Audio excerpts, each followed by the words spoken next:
All right, welcome to this afternoon's work session. First order of business is to see if any commissioner would like to discuss any other agenda items for next week's meeting.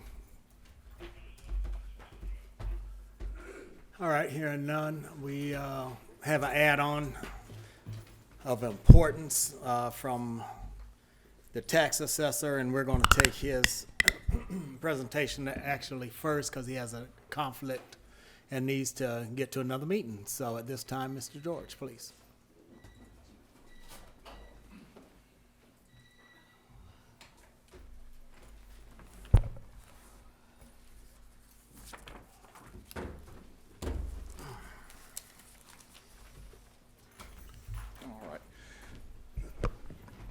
All right, good evening, Chairman Turner, Commissioners.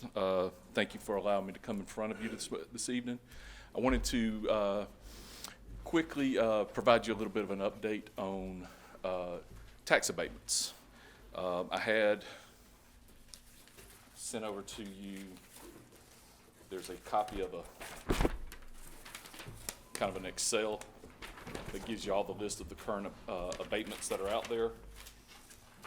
And then I also provided you with an updated copy of our Board of Assessors has adopted a policy that they would like for you to review. So I'm going to go through this a little bit about this real quick. Okay.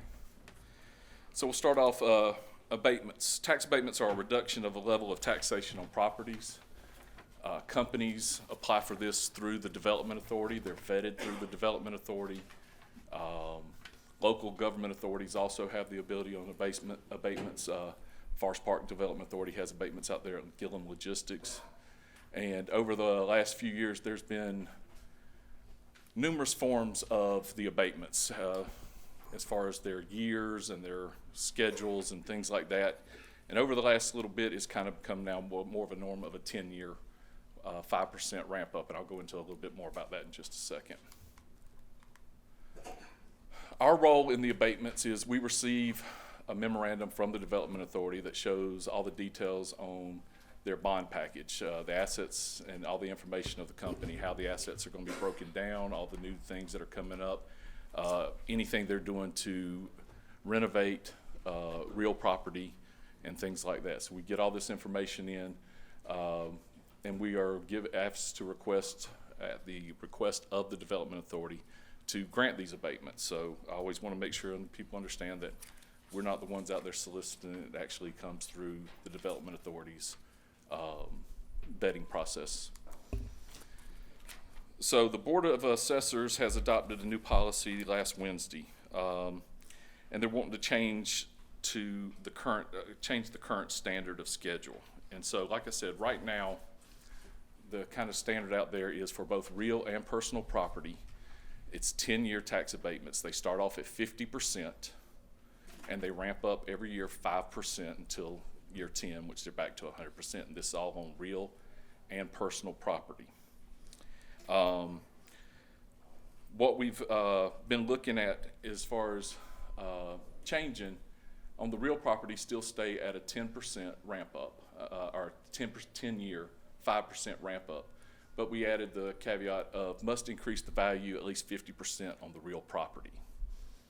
This is to ensure that as businesses are, some that are renovating, of course if they're new coming in, they're going to add more than 50% as they're adding buildings to the properties. But as we are going in and having some that are renovating and revamping their whole systems, we're wanting to make sure as far as if we're going to give an abatement on the real property side that there is an increase in that value. We're just not granting it.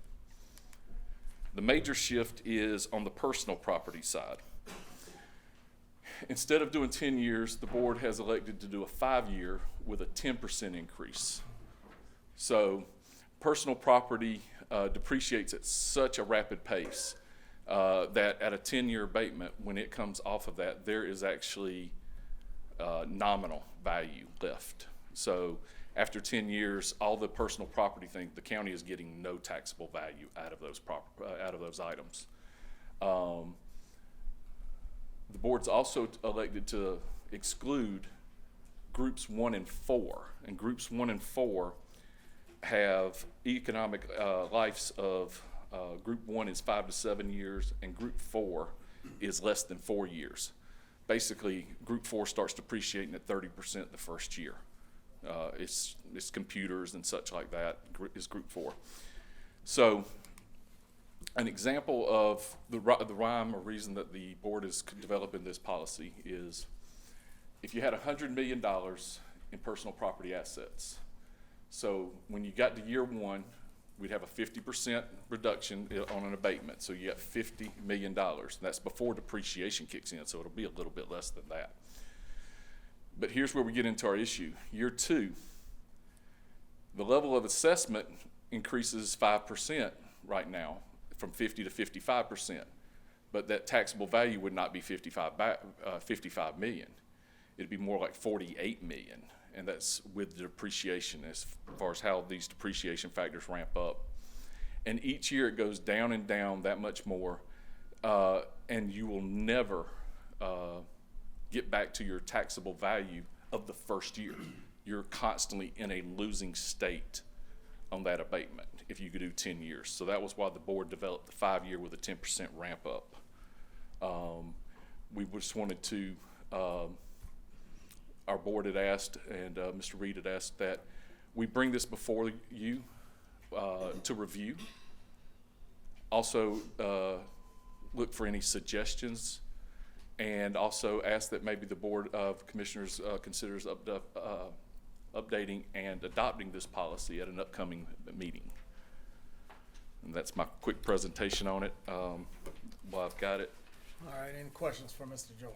I'm gonna bring some documents up as you go. Yes, ma'am. Commissioner? Yes, does this have to be approved by the State Revenue Department? No, ma'am. It does not. No, ma'am. I have a question as well. Commissioner Franklin? I have a couple of questions. Who put this presentation together? I did this morning when I found out that I was gonna be here 'Cause this I'm evening looking- instead of next week. So. I'm looking at your math and it's not in math form, so we're Yeah, gonna have to yeah. talk afterwards about that. No, it's more or less, it's very quick in that just trying to show you the generalization. I did not have a chance to really truly put together Because- full. Got it, because I can what's put you missing together. is the comparison in the proper form so that we can see the actual comparison. That's number one. Number two, we just had an election.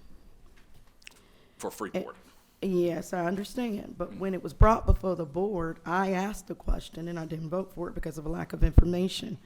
I asked the question, were there any research done to see if we needed the 80% or if it needed to be more 75? The challenge I have is that as a board, we're constantly being asked to make decisions on matters of taxes and so forth, but they're not consistent and congruent. Like, in other words, it's almost as if we are jumping the gun. So this should have gone into assessment prior to us even putting that on the board, because both of those collectively is what we see in the amount of tax revenues that we're bringing back once they are all balanced out. And so we're being asked to make decisions in silos. And so that's what puts us so far back when citizens are asking, why are my taxes going up? Because we're constantly making decisions as a board where we're not doing it consistently and congruently so that we can evaluate all aspects and then evaluate clearly the known as well as the possible results of those decisions that we're making. I want to talk to you a little bit more about this, but I'm going to go ahead and put it on record. This needs to be done a little bit better. Number one, there needs to be a side-by-side comparison in mathematical form so that it shows this is where we are now, this is what we're asking, and this is the result. This is where we are now, where we're going, this is what will happen, and this could be the possible results, similar to what our interim CFO does. Also, we still need to see what are the potential ramifications when we do get ready to go right in June and July, because it's right around the corner when we're looking at what we're bringing in terms of revenue for sales as well as for property taxes and so forth versus one another, so that we can see where we're going to end up. There's really no true way for me, I don't know about other folks and how they think, but there's no true way for me to make a comparison to see if what you're presenting is even going to totally benefit us. I have a lot of questions. No, We can talk about it offhand, though. Yes, ma'am. And actually, in the next 24 to 48 hours, you'll actually have that. Okay. We're actually, because there's a current one out there, and so we're going to use those numbers as a side-by-side that we've just gotten, so that it'll show you that what the difference is in the 5 versus the 10-year on the personal. Good. So we will have that for you. I apologize that it's not here now. One other point, when you're talking about the Freeport, Yes. your levels increase at 20% increments. Right. You can't do 75, as you stated. Right, so you could do 20, we can You could do increase 20, by 40, 20%. 60, 80, or 100. Yes, ma'am. 20? 20, 40, 60, 80, or 100% exemption. So the point is, I didn't even have enough information to compare that. Yeah. Because we may have needed to jump to a 40 and then back it back down to the 20 to make up a difference. We're just not evaluating it in a consent manner. The other question I have, I may have this one wrong, Mr. Assessor, but low temp, was that not moved into the city of Jonesboro, that they only take on the new building and left us with the old building on our books? No, originally, all of it was actually on the bond. Okay, And since then, they have worked, I think, with the Development Authority, and actually, if the old buildings are now, you'll see some of the parcels are in there. You'll see there's a couple other parcels that are defined. They're still on there, but I think they were in the talks of repaying that part off and removing that from the abatement, the old section. so I'm I'll not ask sure. again, so is low temp currently, is Mr. Reed here, is it currently in the city limits or in the county limits? It's Look, in the city limits. yes. Mr. Reed? And then you could say it too, because I want to make sure. Mr. Reed, if you would, please take the podium. Because we get, I'm sure, but we get a lot of information we have to come fix later. No, I got you. So Is it you're asking currently whether- in the city limits, the old building and the new building, or is it in the county? Because it's on the list for us for the county. Yeah, it's my understanding that that low temp, well, LTI, they they made a request to annex that portion of their property into the city of Jonesboro. So it's been a few years now. That's Before my they built understanding. it. That's the reason why they built it there, because So- they did the annexation. So then, but what's coming before the board on the list is a property of low temp. That's where the confusion's coming in. Right, so we still, when I say this is the parcels that they have county taxes and city taxes. Okay, And I'm sorry, that was where the confusion was. Yes, Yeah, they are inside okay. the city limits, but they have county and city taxes. And so this abatement goes across the board on their valuation, which is our part. so So the, the valuation that then the city and the county uses for taxation has an abatement on it. got it. So one last question on that. So will it have to go through our board and then go through the city as well, since since it's in the city limits? I'm not understanding how that's gonna work. If we develop a policy. How does that policy affect it? For tax abatements going forward? Yes, because it's in the city limits. It would be my understanding that any policy that this board would adopt would be prospective, not retroactive. So therefore, we need to talk about that a little further. I'm sorry. That's why I asked you the question. Let's have an offhand conversation. I Because if understand. this I'm is- sorry, I misunderstood when the first time the question. Yes, this would be going forward on this policy, on any new businesses. Thank you so I'm sorry. much. How many people we still got on our tax assessors board? 3. 3? What other counties of our size have that minimum number of people on the board? Y'all know? I'm trying to think of a few right now off the top of my head as far as similar in size. I think we're the only ones. Pretty close. I'm trying to remember now which ones have 3, Yeah.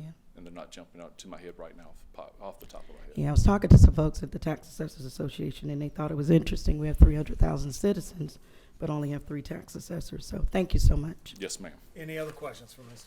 Yeah. Oh, I'm sorry. Just one. Based off the Freeport tax exemption, can we see some type of grid that is going to show, even based off of some of the property values now, if that were going forward, what would be the gain? How's You that? talking about from the Freeport? Yes, Yes, based sir. off of utilizing that. Yes, yes, sir. Great. I know I'd sent some numbers over a while back that took the Freeport, for 2023, I think we had approximately $347 million in Freeport, Okay. which at our current for 2023 is 100% exempt. Next year, if it was that exact same amount, 20% of that would be taxable, and I think it equated to just under 2.2 million. Thank Any you. other Did that answer questions? that question? I'm good, just Thank you, ma'am. Thank you, sir. Thank you. Next up is the board and committees update. Civil Service Board, Chairman K.T. Smith.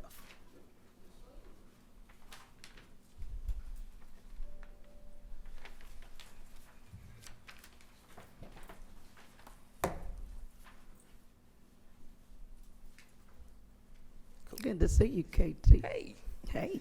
alrighty. Good evening, Chairman, Vice Chair, board members. I am KT Smith. I'm the current chairperson of the Civil Service Board. And I'm going to give you a brief synopsis. I'm with you. Okay. All right, Why you because you turned and did that. I'm going to give you a brief synopsis of what the board functionality is, okay? So, if you'll go back to the first one again. And briefly, it is to conduct hearings for classified employees under the provision of Civil Service Act. Georgia is an at-will state, and governmental employees in Georgia come under civil service, whereas, simply put, due process. Private at-will doesn't have to have cause. Governmental, because of civil service, there is cause, so there is due process. Next. Civil Service Board is comprised of 5 members. They serve 3-year terms. 2 members are elected by county employees. 2 members are appointed by the Board of Commissioners. 1 member is appointed by elected official, and the board meets once a month, typically. And we hadn't been typical for a while. The scope of authority: when county employees feel that there's been an adverse action improperly levied against them, they have that due course of civil service where they can file an appeal. The board gives binding decisions on termination, demotion, suspensions without pay. There also are non-binding advisory recommendations on grievances. Those are employee-generated grievances. Amendment, additions, and deletion to the civil service rules and regulations. And we'll talk a little bit about the rewrite committee that we have. Next slide, please. Current pending cases: there are 41 individuals, 43 cases. The oldest is March of 2018. 40 sheriff's office cases, and there's a caveat to that. Because of COVID and there was some legislation, the sheriff's office cases were held up amongst the other cases. But a component was created in order to assist with that, was the hearing officer component, where you guys did the resolution last year. And then there's 3 other cases. And right now, 13 conflict hearings are scheduled between November 29th, 30th, and December 1st, and 3 Civil Service Board hearings are scheduled tomorrow and Thursday. Next slide. Current plan of action: we're going to adhere to a strict timeline on cases so we can finish up. I mean, every day that goes by, whether it's somebody on the employee side or on the county side, there's money being paid. Somebody's going to get paid without delay. So we hold those timelines so we don't run into extra days. But we have special call. And special call, we will do a special call. Thursdays is a special call. I've even committed to doing Saturdays. That's because this venue may be used throughout the week, and attorneys have court cases, and court cases, state, federal, superior court, they're going to take precedence over civil service. So nobody's doing anything on Saturdays, but we've said we can do it. All we have to have is a quorum. We're open to lawful actions that will give resolution to pending cases. In other words, if they want to settle. And revive and complete the work of the Civil Service Rewrite Committee. That Rewrite Committee is where we take the rules and regs as they are, and we comprise a group from departments throughout the county, and of course with legal, and we say what changes need to be made instead of sitting here, some days, some things do need to be changed. Well, we make a note of that. We're not making changes on the fly. We will make a note of it for the rewrite. And yes, there are some things that needs to be changed. And I think last meeting we had some additions from the police side where they had an action on promotions, and it's incorporated into it. But we like to do a rewrite where everyone has a voice. And having a voice is a bit of that board's standpoint, where the employees have a voice. I think everyone should have a voice. You may not want to listen to that voice, but they have that voice. And I think everyone should have a right to give it. That's it. How'd I do? Did good, you did good. I only have, well, it's not really a question, well, I know the question, but I think it bears to be mentioned that if you are a county employee with less than 1 year, then Correct. And you don't have a right. yes, and actually I'd have to defer back to Director Ambles because I believe does that affect the 2 year instead of the 1 year? Well, if you're a probationary employee, Right. you don't have Okay, a right. we can say probationary employee, Right, yes. you don't have a right There to we go. file an appeal. Yes, sir. I have a question on that. Yes, ma'am. Excuse me. Last time back when you used to be a real police officer, Quit playing. it was 18 months. So probationary period is no longer 18. When I was there, it was only a year. Mm, No. we need to check Yes, that. ma'am. Because it was benefits that was the issue. We'll have that offline. But there was the firefighters when they had That's different. and the police officers when they went out and got hurt within 18 months. Back then they didn't receive full benefits. So I just want to know if it's a year or 18 months now. Mr. Chairman. Come up to the Ms. podium. Director Ambles. Yes. Ms. Ambles, come up to the podium.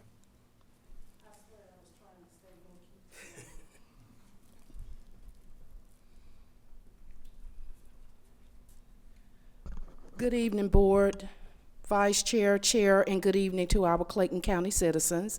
The probationary period for the police officers, for fire, and for the sheriff deputies, if I'm not mistaken, I don't want to misspeak, but it is 18 months. I figured. The reason that was changed is because there are so many different certifications that those particular class of employees have to get.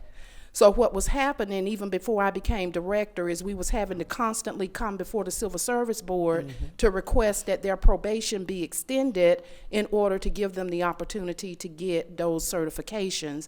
So we there was a recommendation brought to the Civil Service Board by the department heads of those departments to change it to 18 months. So it's been 18 months for a while. And to be exact, if I'm going back, it's been 18 months. Let me make sure I put on record before somebody go to the news, little fake news.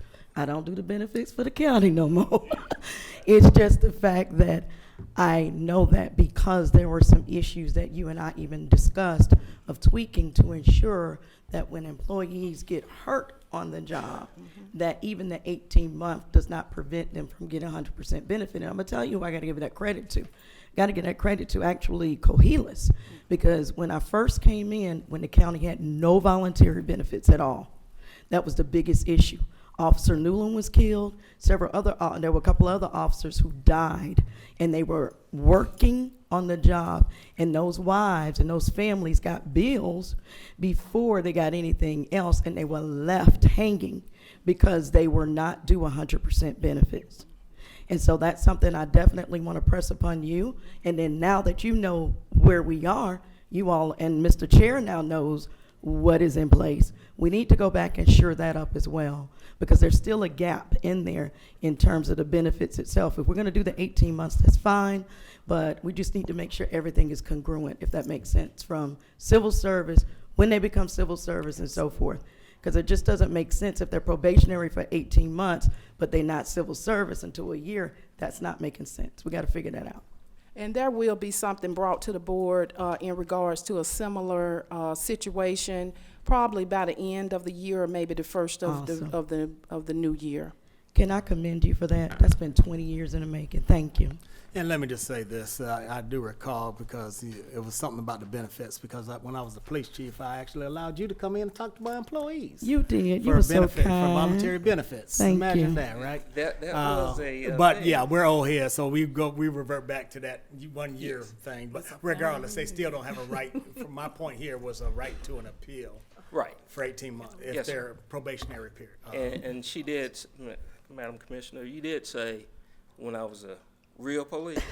But see, I had took leadership by then, so I wasn't a real police Police no by more. I was the desk jockey, so. Anybody have any other questions? Just so we also know, you know I was joking with you. Yeah, I miss singing you. Yeah, gotcha. Thank you, sir. Okay, thank you. Financial update. Ms. Merritt.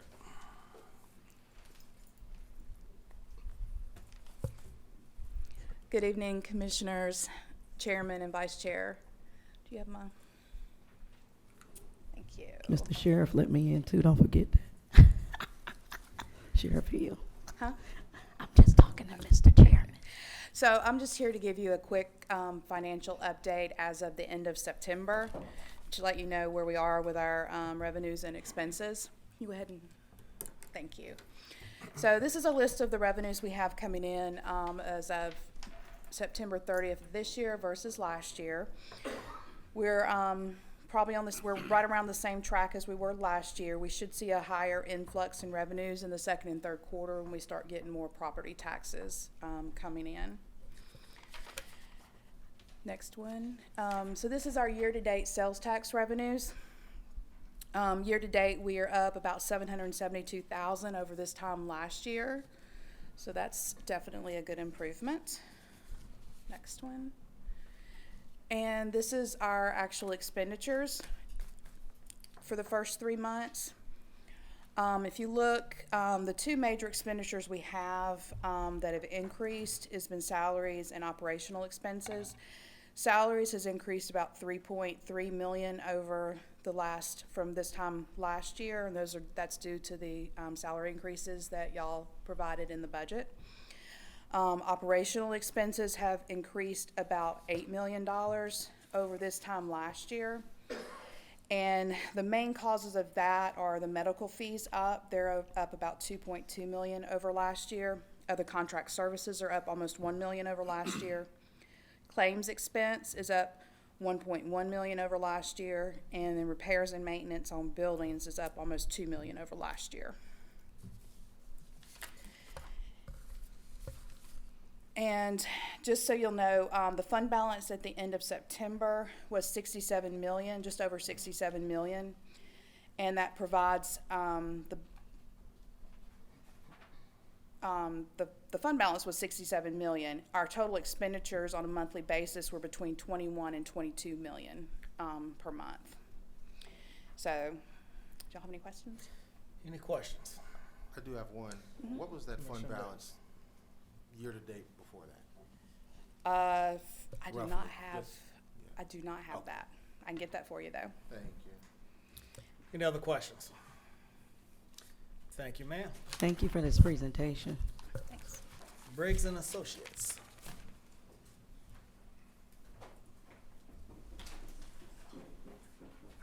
Hi. Hi. Thank y'all for having us. We appreciate this opportunity. Glad you I'm can. Kim B. I'm with Briggs and Associates. I've been here about 34 years. I'm gonna have my associates introduce. Please talk in the mic, so Oh, I'm we're sorry. recording. Is this better?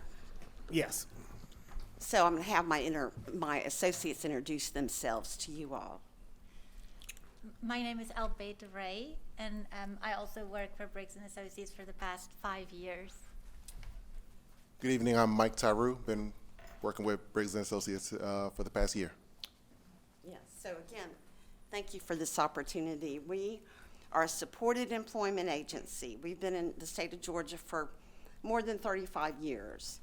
And basically, we assist people who have disabilities and not only finding jobs, but keeping jobs. So people that have lower IQs, we help them find jobs because they need a little bit of extra assistance, not only finding the job, but learning the job. We go on and we teach them how to do the job until they've learned the job. We also have people that have been through some pretty tough times in their life. So we help them get back on their feet, and the best way to do that is a job.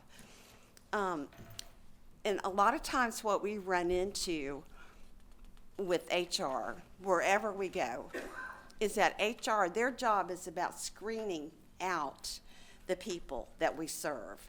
Because the people we serve on paper don't look competitive compared to the other people that they're up against to get the job. So we need champions, if you will.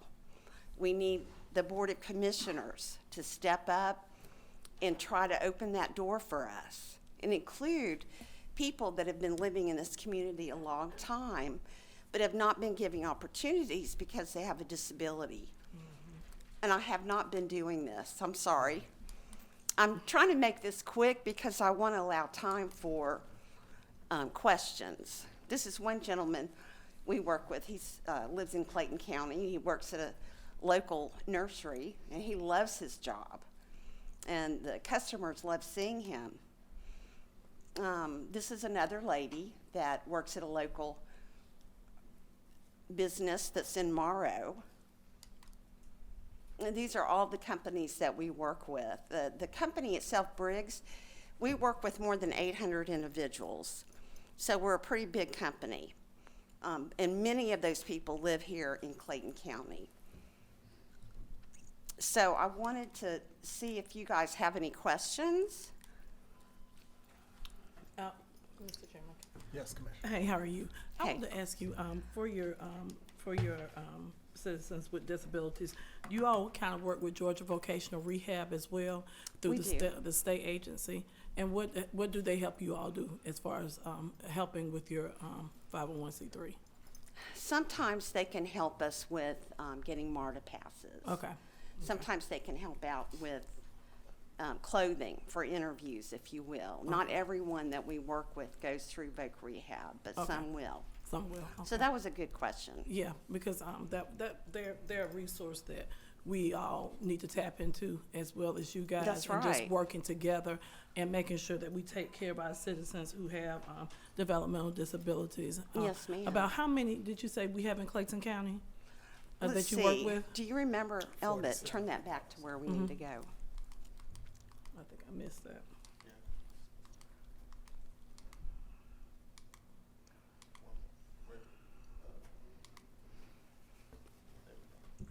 So we currently serve 47 individuals in Clayton County. 39 individuals are employed.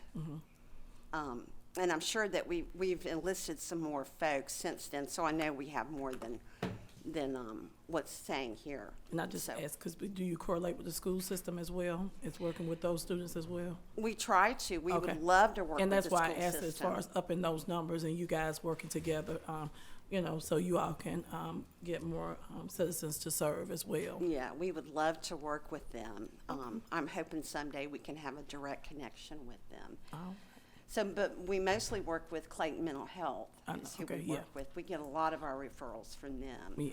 yeah, but we have a lot of students that would Yeah. benefit from your program as well, especially And- our students that are graduating Yes, ma'am. and trying to find work and things of that nature. And between you and Georgia Vocational Rehab, it could be a great marriage. So Yes, thank you. ma'am, that would be great. That would be great. Thank We you. also work with DBHTD, Department of Behavioral Health. Okay. And Developmental Disabilities.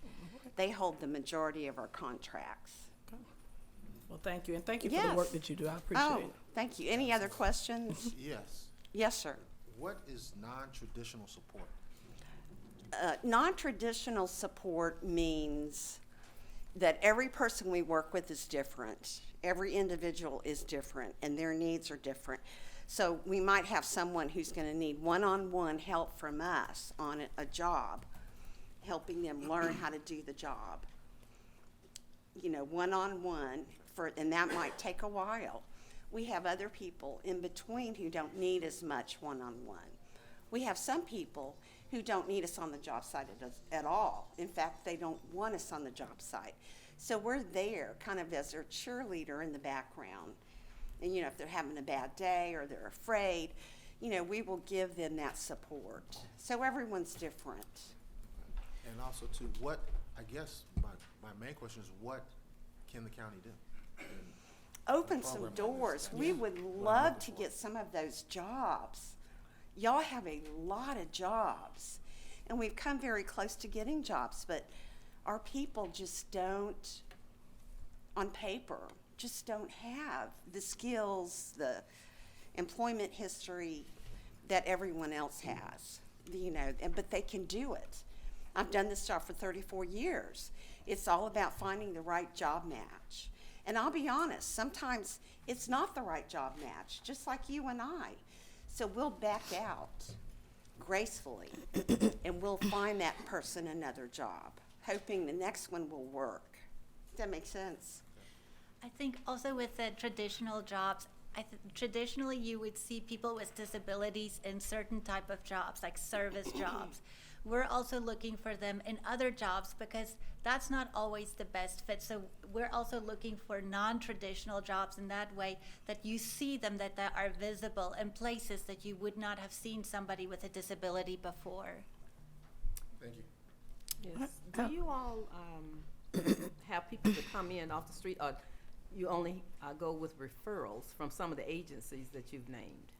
We have to get them qualified for services, so usually it's through an agency, but we have had people just off the street to come in. And what we would do is refer them back to GVRA, Georgia Vocational Rehabilitation Services, or the Clayton Center, and they can actually get this person qualified for services. So if someone's listening now, what would you advise them to? It depends if they have some sort of, I would say, mental health disability. They probably need to go into Clayton Mental Health Center to see if they could get a diagnosis. They could call us. I'm going to leave some cards here, and there's my cell number there. There's also the office number. If they call the office, they can just leave a message, and one of the office ladies will get back to them. But the first thing is we've got to get them qualified for services, because the state will only pay for certain disabilities. What about hearing or seeing, blindness? We have several people who are hearing impaired and visually impaired, but they also have to have a combination of a mental illness or a lower IQ, if you will.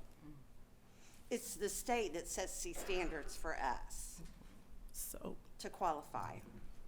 So do you look at their IEPs? Do you look at things of that nature, or is there different tests that you all do? What do you all use?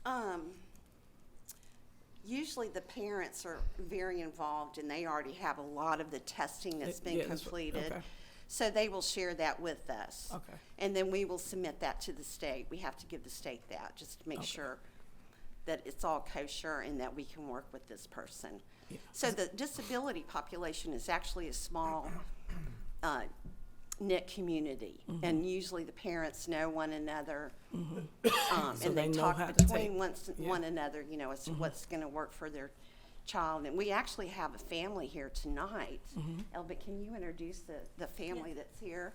So Parents. Our champions tonight that through Commissioner Hambrick that made it this possible is the Harden family, and that's Ms. Brenda and Sammy Harden, and we serve their two sons. So both of them are employed in Clayton County, successfully employed, and their son Sean is also an author that had written a book about social issues that he's had as somebody with a disability in his community. It's a great resource for just anybody to read. Yes.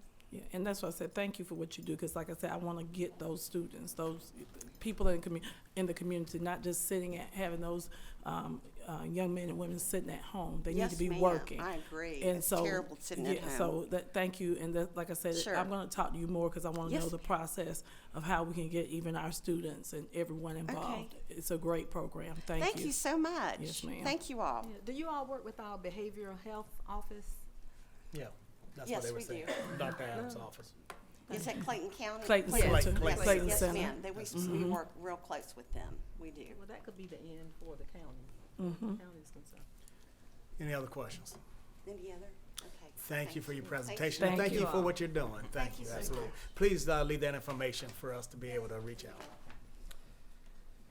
All right, discussion on proposed RFP, curbside solid waste collection. Ms. Rogers.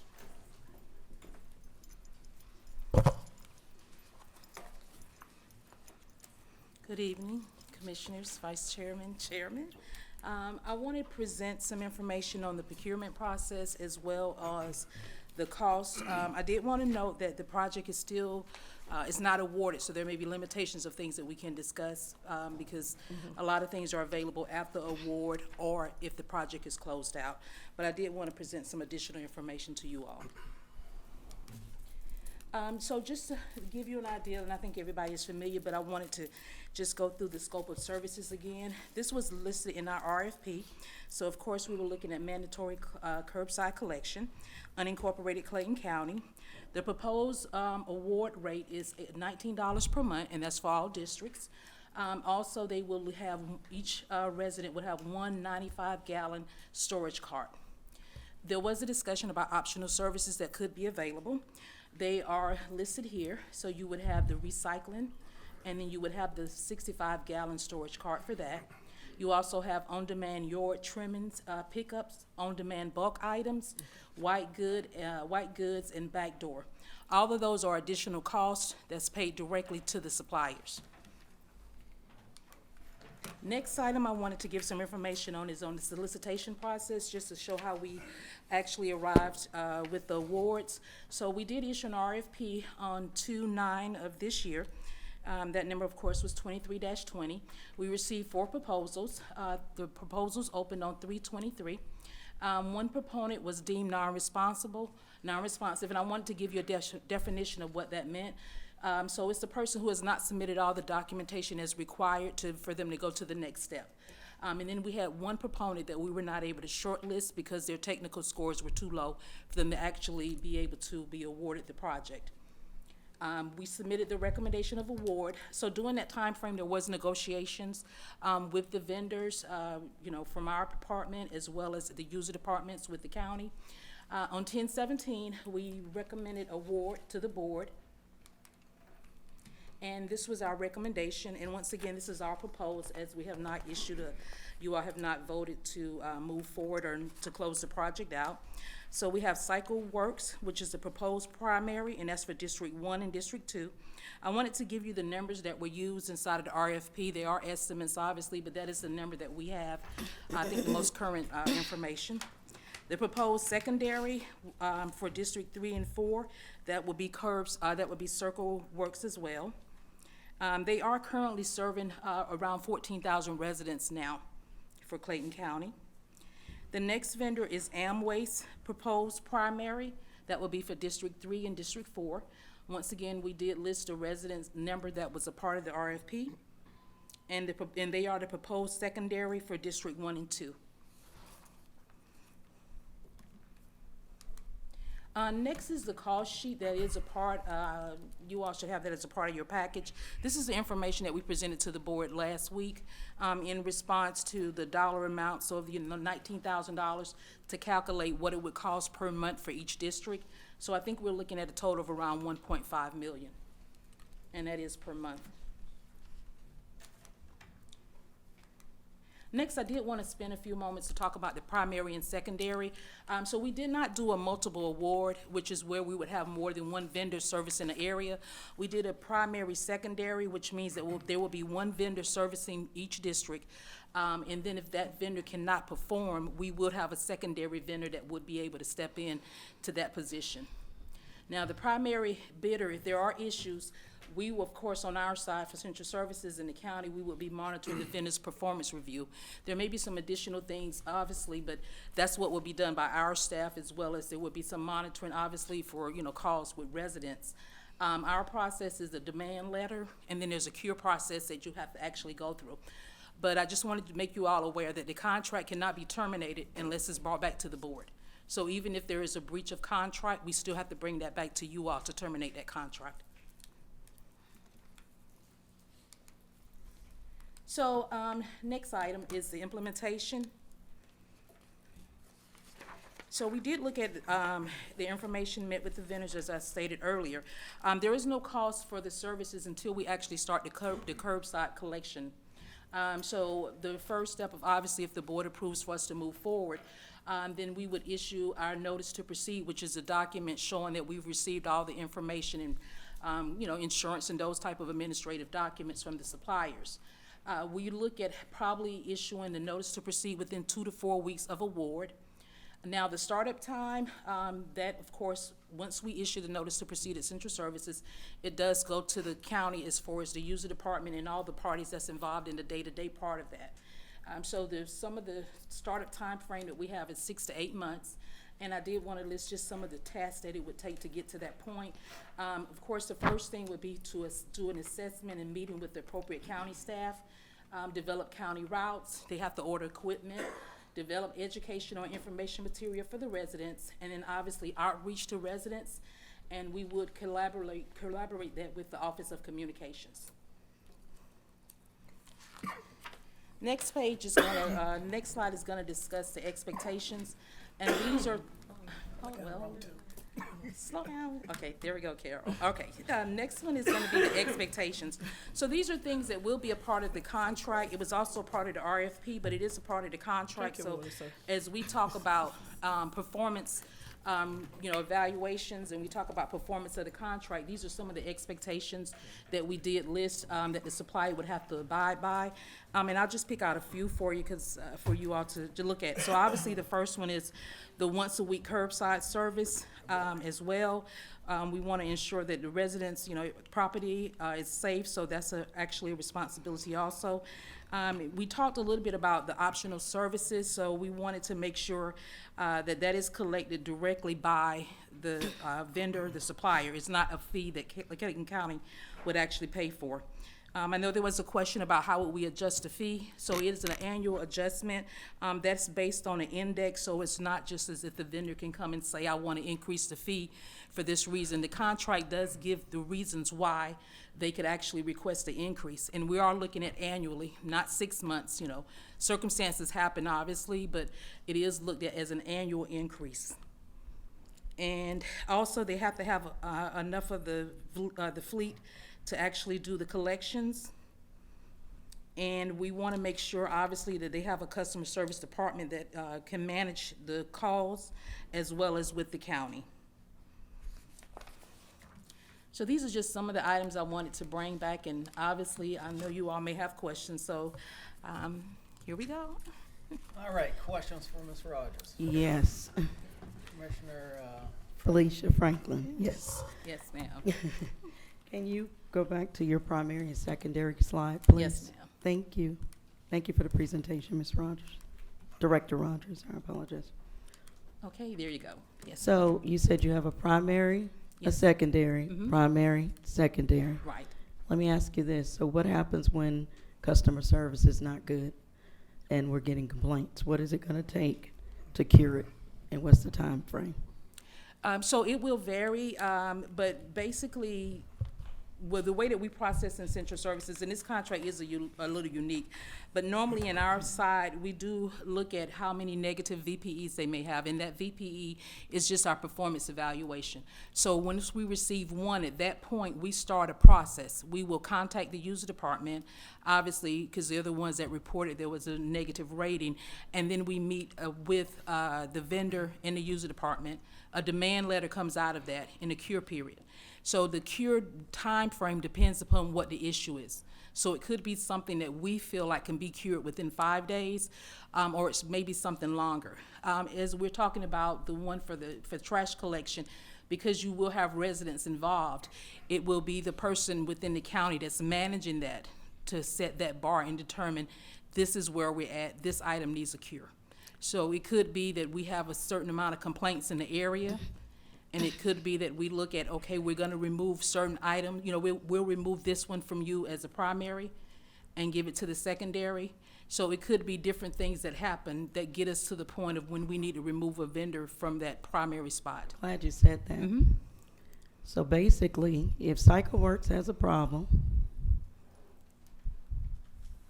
or the citizens have a problem with CycleWorks, then it would go to the secondary, which is Waste. Yes. But if citizens are having a problem with Waste, it's going to go to Cycle Works. It could, yes, and we would You look. said it's going to go to the secondary, so you Right. have no cure. There is nobody else to come in to cure the problem. What we have done is created 2 vendors, which is very questionable, especially one of the vendors that I get a lot of complaints about from citizens. There is no cure, because then what's going to happen is, well, there's a complaint on Cycle Works, and then Waste is going to come in, but then Cycle Works is still the secondary on the other districts. That doesn't make sense. I think what we're looking at is, if you're looking at it from the long-term point, then the question is, what type of complaints are we receiving, right? So at that point, we're involved at the beginning of the process, and those things, to your point, need to be addressed, so it wouldn't be in anybody's favor for us to take a vendor that's not performing well as a primary on another, in another district, and then come back and make him a primary on that district. Let's say that, if, to your point, that we need to switch that up. So there may be alternatives that we have to look at. Do we need to bring in someone else to do, subcontracting? Yes. Do we need to do emergency services? There's other options that we can have in place. We're never gonna have the perfect solution, I would say. But there should be options, to your point, Commissioner, that we should have in place. I'm glad you said that. So basically, this process is not quite working because it's not going to be able to cure ever. That's number one. Number two, when it comes to these 2 large companies, we always talk about using small businesses. This week in particular, as I was taking my trash out, which is weird, I pay for 2 trash services just to support, believe it or not, a local business. I didn't know this one business had a local trash pickup, so I just did it. And as they came to my house, he started saying, "You're putting me out of business." We always talk about supporting local. The way this is going, you've got 2 large companies that are over splitting the county. That's a problem, number one. Number two, we've already discussed, based with the process of curing, for instance, per case in point, we never cured the issue with the contract of our buildings leaking. And it was, well, the end user has to bring that information before us. Well, the end user brought that information before us for the longest time. Now we're in a place in a state to where our county had to spend an extra $2 million because now we're dealing with legal. I want us to get the trash picked up, but it has to be done the right way to where it's not creating more of an issue, more complaints, and then on top of it, we're stuck in this cycle of we can't cancel the contract because it has to come before the board. Another good example, we sub out Nova. We sub out all of our inspections. I have complaints in my phone as of today. One of our citizens can't even bring her husband home from a rehab center where she is over the time. You know why? Because Nova has not shown up to do it. And when I brought these concerns before the board, and I'm like, well, who's doing the inspections on our buildings we spent $2 million on? Nova. Who's doing the inspections for the citizens? It was also, excuse me. Let her speak. Excuse me. It was also Nova. But we went back and we renewed that contract. So if we're going to go into this space, what we need not do is create a situation to where now we just got a cycle of issues that we're not able to cure.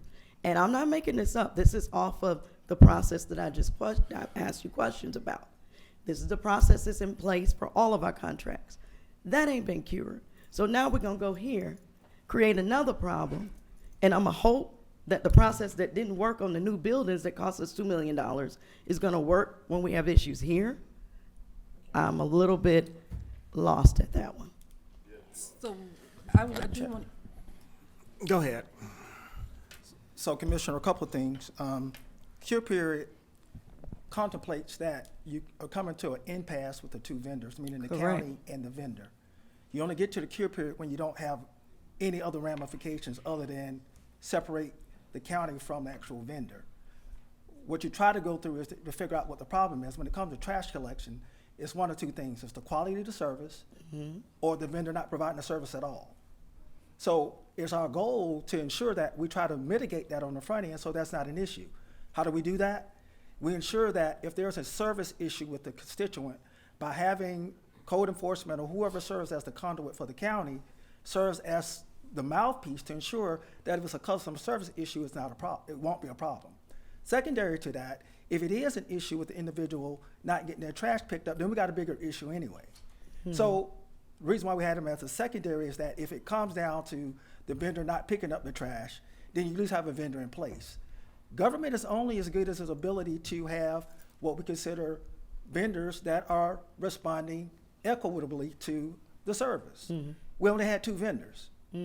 So we have one or two things. We either gonna try to figure out how we do that internally, meaning that we buy all the cans, we buy all the trucks, we hire all the folk, and we do it from a very high level perspective of the cost, or we contract it out and try to hold the vendors accountable. As Director Rogers alluded to, if there is a case that we have a non-responsive vendor, then we have to use emergency process to bring somebody else in to take on that service. And I get that, and it's the time frame that I'm having issues with. Okay, And help then me the with that. fact that this plan doesn't even have already a formidable secondary because it's the same 2. That's the same 2 vendors that are here. I have one third question. The $19, does that include the extra personnel from code enforcement that it's gonna take to help manage this? No, ma'am. So how are we gonna pay for that? That will be part of the second phase, as we talked about, when it comes to getting the ordinances and figure out how many code enforcement officers we need per district, then we know there will be additional costs. But in our estimation, we want to do the chicken or the egg. We had to secure vendors first, so the vendors can be at the table with our staff to determine how we provide equitable services across the board.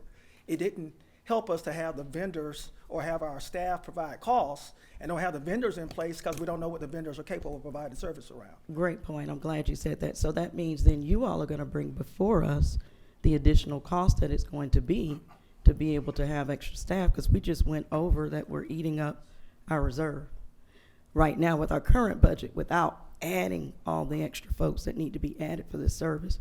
So we're gonna get that part 2 at another time so that we can evaluate the entire portion of it collectively? Yes, ma'am. So the goal is for the board to give us an up or down on whether or not you want to move forward with the vendors of record. And then we'll start doing an assessment with the staff along with the vendors to bring you additional costs, so you know specifically what will be that monthly cost associated with the work. Do you remember the $1.5 million a month at some point in time will be collected? So that's an offset, depending upon if we had 100% collection. Let me be Got clear it. about that.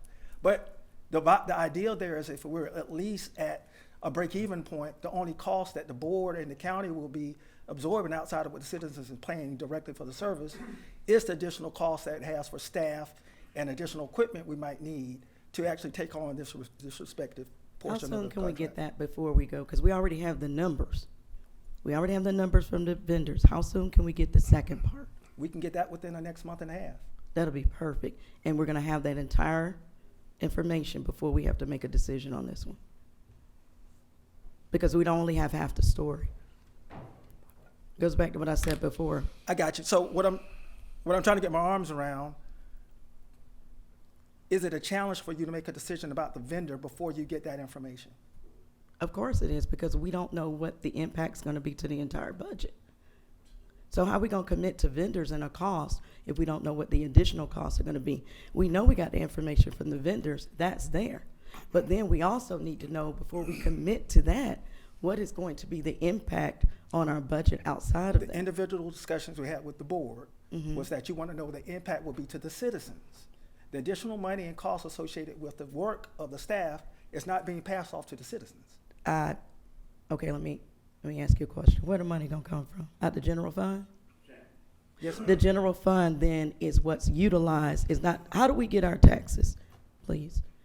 Mainly property tax. Property tax, and then also, how do we do our budget? And when we are actually approving the budget, We balance it with the revenues coming in. correct. One half is told, not the other. The citizens are gonna pay for it one way or the other. She just said property taxes. Commissioner, all due respect, the funding that we have right now, when we make decisions regarding needs of this county, we use fund balance.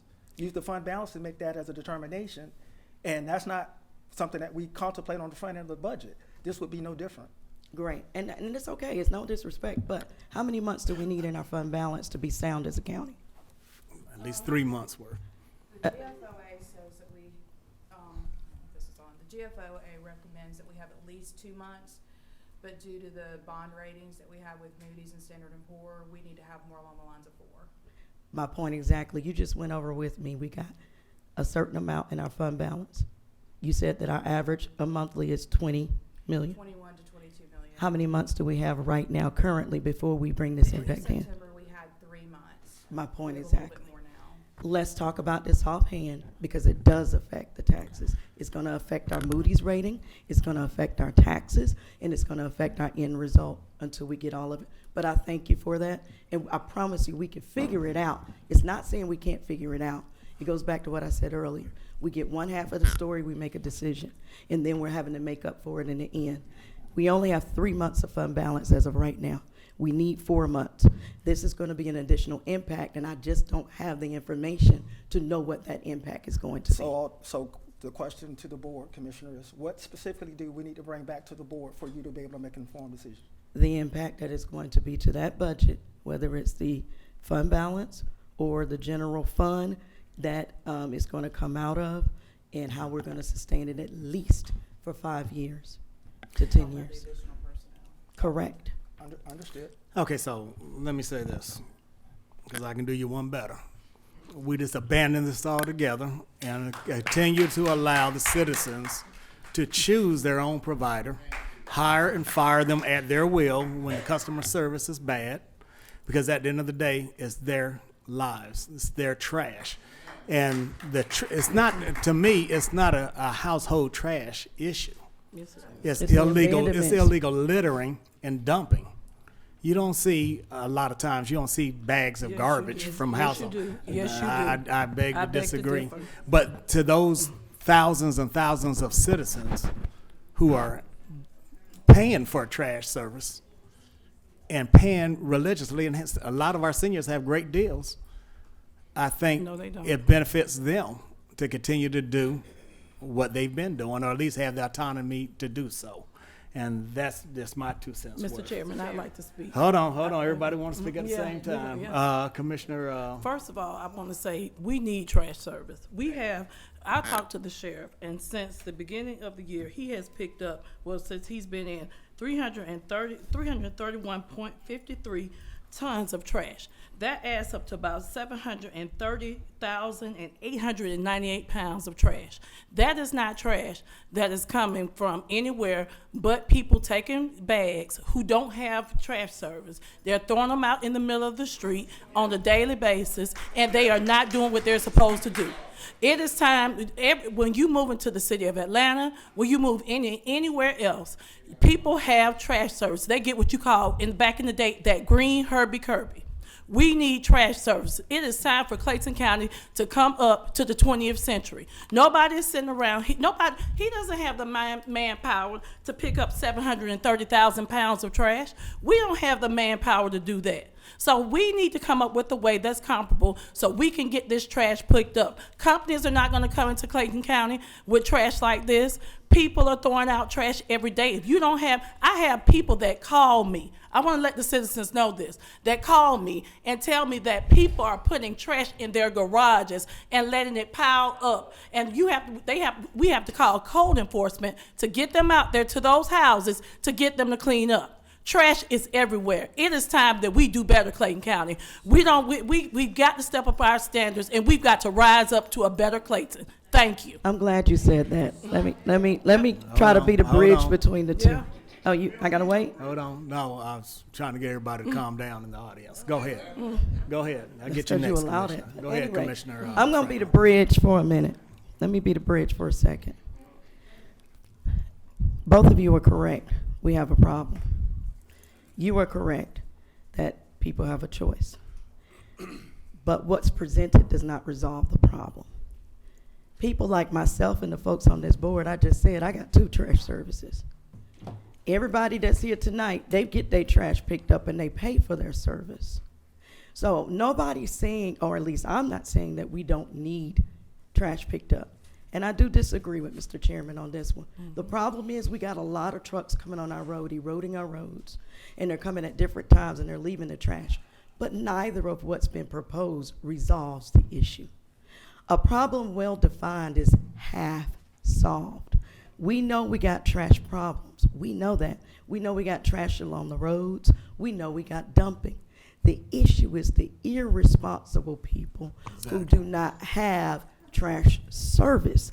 The issue here, it doesn't address those with trash service. What you just explained to me is we're asking to make a decision without understanding the full financial impact to our budget right now and futuristic. The problem with this board, I'm not talking about individuals, don't get upset.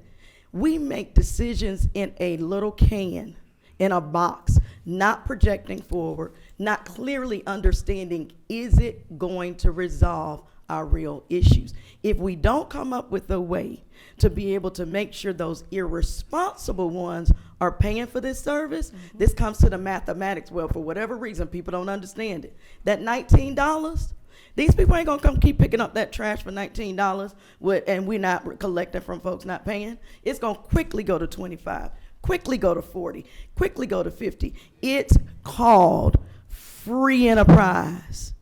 So either we gonna bite the bullet and fix this problem and understand the problem, or all of us gonna stay on the subject line and not get to the details to know what it's going to take to really resolve the issue. We all have a will to clean up this county. Yes. I believe that is a common goal among this board. How we do it is the key to it that we're not ready to move forward yet. We're just not ready. You can't tell us that we can move forward when the process in place is not working in other areas. We just have to figure it out. And if we need to just go to what Gwinnett's doing and then put it on the ballot, then that's what we need to do. But this does not resolve the issue. Commissioner, can I provide context to two things that Commissioner Franklin alluded to? The RFP that we put out there, and we've been talking about this for a year and a half now, if not longer, to talk specifically about, it was not to address the cleanliness of the county, it's to address everybody to have a trash can at the curb. What we're asking the vendors to do to help us with that, one of the problems is the present vendors do not have a relationship with the county. So when the vendors go out to the respective communities, they're going out, picking up the trash and care less about trash they see along the way. What we're asking the vendors to do is, at a worst case scenario, it doesn't cost us anything to put a $20 phone within their truck. When they're going out and they see the dumping, then they help us report that information to our Clayton. So therefore, we now have eyes and ears, because if the vendors have to go down every road in Clayton County to pick up a trash can, then now we have more people out in the streets to provide us communication about what the dumping is. So by them providing us that information, we now can utilize that as a tool by which we can communicate to not just internal staff, but our citizens about, one, what's the high dumping areas, how frequently is that happening, what is the trash collection? No, because surely if the sheriff is going out, that's not even a third of the trash. No. So it's not even a fourth of the trash. Exactly. We understand But having the the problem. vendors in space will at least help us have eyes and ears in the community to ensure that we're having some feedback about what those issues are. You already have eyes and ears. Code enforcement are your eyes and ears. Please And they no. still gonna have to, no, we're talking, this is a work session. We're No, he talking. wasn't finished, you cut him off. I apologize. I didn't mean to. Not a problem, Commissioner. So my point there is that we have mechanisms in place to ensure that we can now really measure what the issue is, opposed to throwing resources out at it right now and not getting a return on investment. Then ultimately we can know how we can better spend the funds. But the other part is that even with the trash collection, it still doesn't fix the problem. Because the reality of that is that what's gonna happen when citizens are not paying? My point exactly. But we're still putting an RFP out, whether or not we do it today or we do it a year from now. You still got to worry about the fees and charges that's coming in to take care of those that are derelict and not paying. So somebody still got to pay that bill, because the contractors are getting paid regardless if somebody got a can or not. And that's our disconnect, because it costs. And I see you're thinking about process, but you're missing the disconnect on the finances. Mr. Warden Nelson, do we already know our high dumping areas? Hold on a second, please come to the podium. Sheriff, you can come on up too. Do you already know our, if you don't mind, sir, do you all know our high? Hey, let's not have any outbursts. This is But you are correct. If there's a request to have somebody come up to the podium, let's please do it in the proper order. Thank you. Go ahead, Mr. I apologize if y'all feel it's out of order. It's a work session, people. So does that mean This we is not supposed to, follow- we're supposed to we be do not just, follow rules? I'm not gonna argue. Question, for you, Warden Nelson. Do we have a grasp on the high dumping areas? Do you not get emails particularly from District 3 on our high dumping areas that we go to on a consistent basis? We have the same typical areas that we have a lot of problems with. And some of those we have cameras out, we're constantly out picking up trash in certain areas. Got it. So we have a grasp on those areas because Clayton is already in existence. Code enforcement is already out there. So you have a database of the high trashed areas. We do have a database, but typically we respond on a regular cutting schedule and regular trash pickup schedule, as well as any complaints that do come in. Okay, thank And you. certainly if we get complaints from the commissioners, we go right out there and take care of that. Awesome. I think it would be really good if we can continue this conversation and that, I don't know, I guess people still got some offenses they're holding on to, but we come into, not you, but if we come into it with a, look at you, with a workable attitude, we can definitely get it done. It's not saying that none of these ideas aren't good.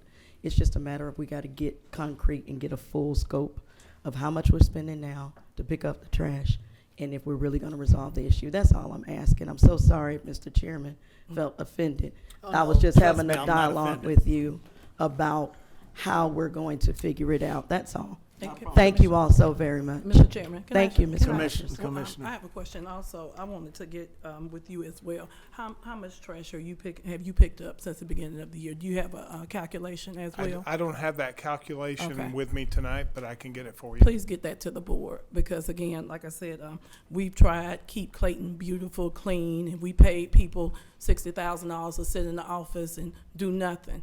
And now we've got to come up with a solution for this, because we can't have people just sitting down. And even if we have the trash service and we have to pay someone to come in as far as helping to keep it clean, as you know, on both ends, we have to have a solution to work together with this. And so I need to know those numbers as well, because we can't keep sending you all out. People put trash out 1 week. I call you all for Marl Rex Road, and then the next week I see that same black trash bag and a bed and everything else out there next. People throw their whole living room suits out on the side of the road, and you all, it's not fair to the people that work for us to keep having to go out there on a daily basis to get that trash picked up. So we've got to come up with a solution. Commissioner Yes, Hammer, ma'am. we've been waiting. Well, okay. It's really not a question, it's just a number of things that I hope we will take into consideration. And I think we've already done this as far as the background on the companies, right? Okay. And along with that, if I'm not mistaken, I believe every city in the county has the same trash service we're talking about?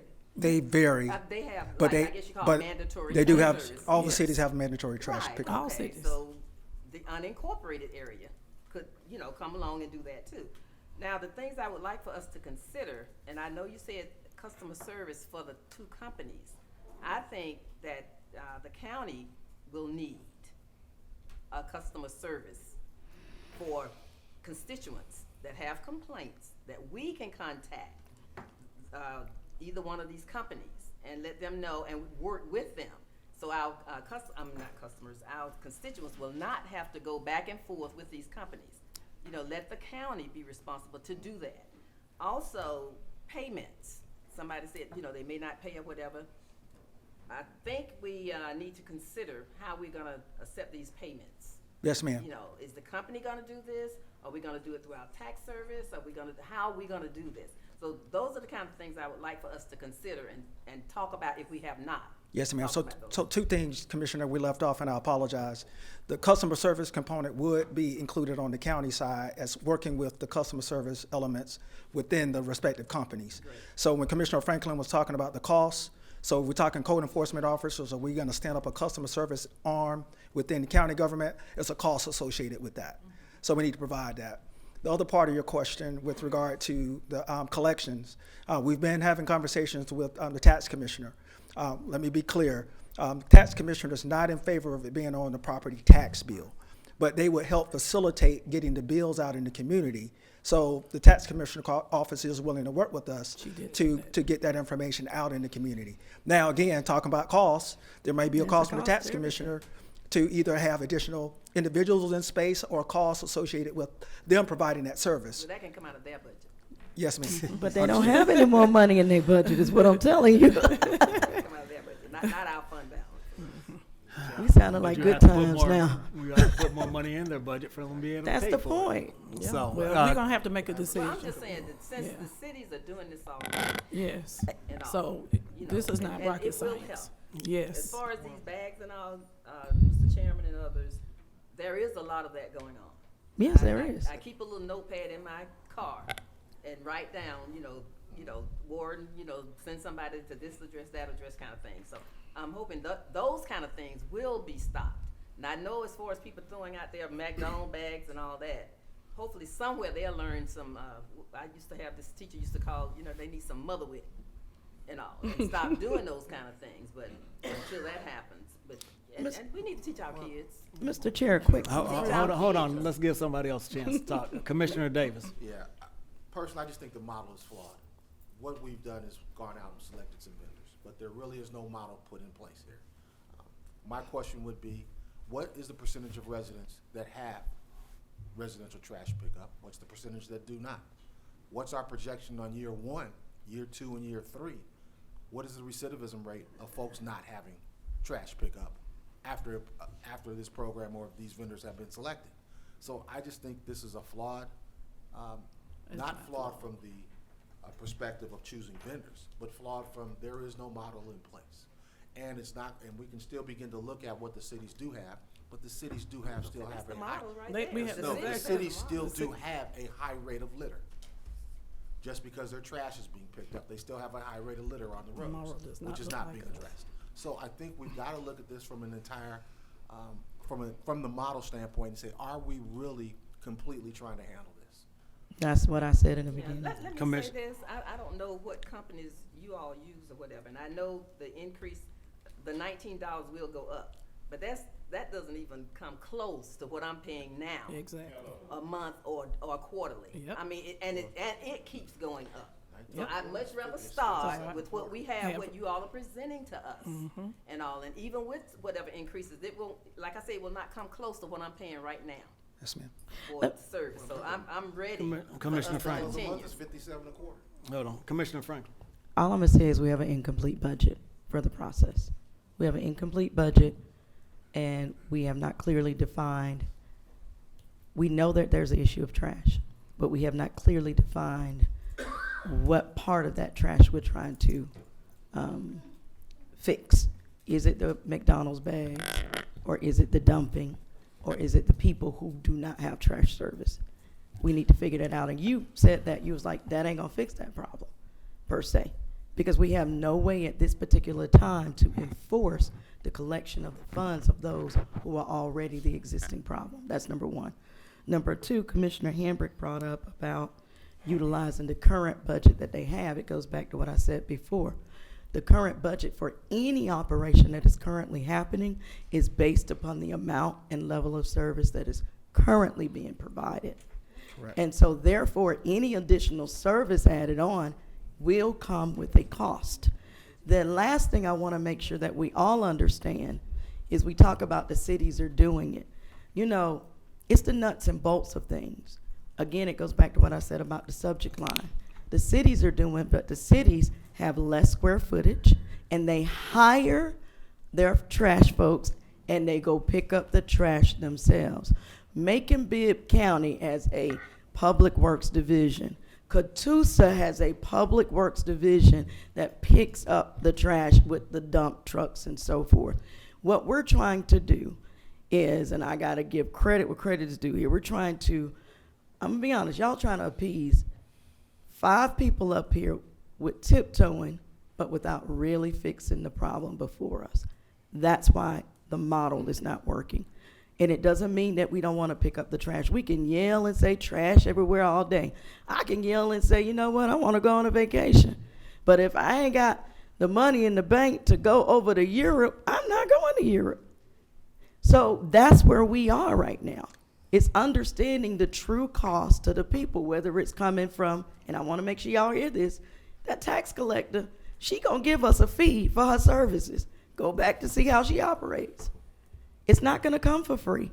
And we can fix the issue, but we all have to make sure that we're looking at all the data, all the true costs, and the entire budget and every aspect of it. Mr. Chairman, can we continue, let them continue to research? Yes. Well, Bring that's They what I don't was have about to clear say. Let's direction. wrap this up, but they'll continue to research, but there were some requests made by some of the commissioners. Make sure you get that information to whoever requested that information. Send it to the full board, and we'll continue to have this conversation. Thank you. Thank you. Thank you. So, Look at his so face. Leonard, I'm clear on direction. You're not clear on direction, I know. So the goal is for us to bring all the other ancillary costs to include staffing, fees, charges, along with where the vendors are in cost, and then bring you a total cost to see where we land there for the board to make a decision. And I know some of that's going to be difficult because you have to get with the vendors that responded to the RFP and sit down with them, but they may not be if the vendors if we go a different route. That's a So, fact. But plus- just work with what you got. And not to mention that we're locked into a rate right now. Exactly. So that's subject to change based upon, because that, when we bring it back to you, that date would have expired. So, Right. not a problem. I understand. I'm clear. As a previous business owner, they can get 300,000 citizens. They'll work with us. Come on now. You're clear. I'm We'll clear. bow Thank down. you, sir. No. Thank you, Ms. Rogers. Thank you. I3 Capital Investment.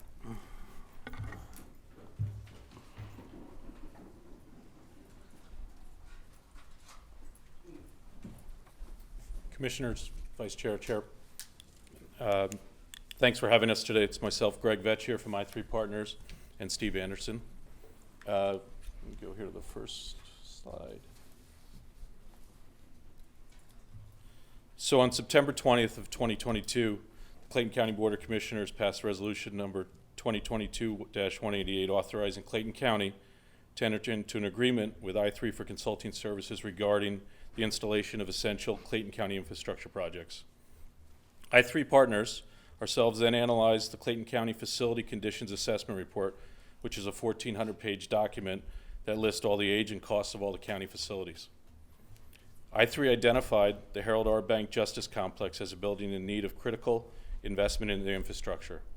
Some of those highlighted projects within that are the lighting, roofs, HVAC, cell locks, emergency generators, fire alarms, exhaust replacement, and others. Once the Justice Complex was identified as a priority project, I3 took the following steps. We brought in our engineering partner, Olson Engineering, to complete a preliminary estimated scope of work, which came out to approximately $22.5 million. I3 spoke with our infrastructure investors that may be interested in this specific project. I3 Partners financing is a tax-exempt lease purchase agreement that includes services to ensure the proper work and upkeep is for the useful life of the infrastructure, which is incredibly important. The I3 documentation includes 3 documents. It's our Master Equipment Installment Sale Agreement, MISA, our Project Program Management Agreement, and then our Maintenance Agreement. The financing specifics, on to the next page, thank you. Financing specifics, all numbers are estimates and subject to change, but the project costs roughly $22.47 million. It'd be a 20-year term, paid monthly. Payments do not start until the project is completed or certain milestones are met. About 12 to 18 months until completion has been the projection, with 4 to 6 months for procurement. An interest rate of approximately 4.846% has been proposed. There would be a rate lock for you of 6 to 9 months that would go through the procurement process, so you would not see the rate go up at all. Inclusive of the I3 management fee and a 12-month build time until the first payment, the roughly payment would be about $171,000 a month to do the $22.5 million project. Clayton County and their team would run their normal procurement process. Clayton County can buy out the infrastructure at any point in time every year. And I3 Partners, we're responsible for those reps and warranties to make sure the project, to help ensure that it's lasts past its useful life. So, open it up to questions. All right, any questions? Yes. Mr. Commissioner Davis, please.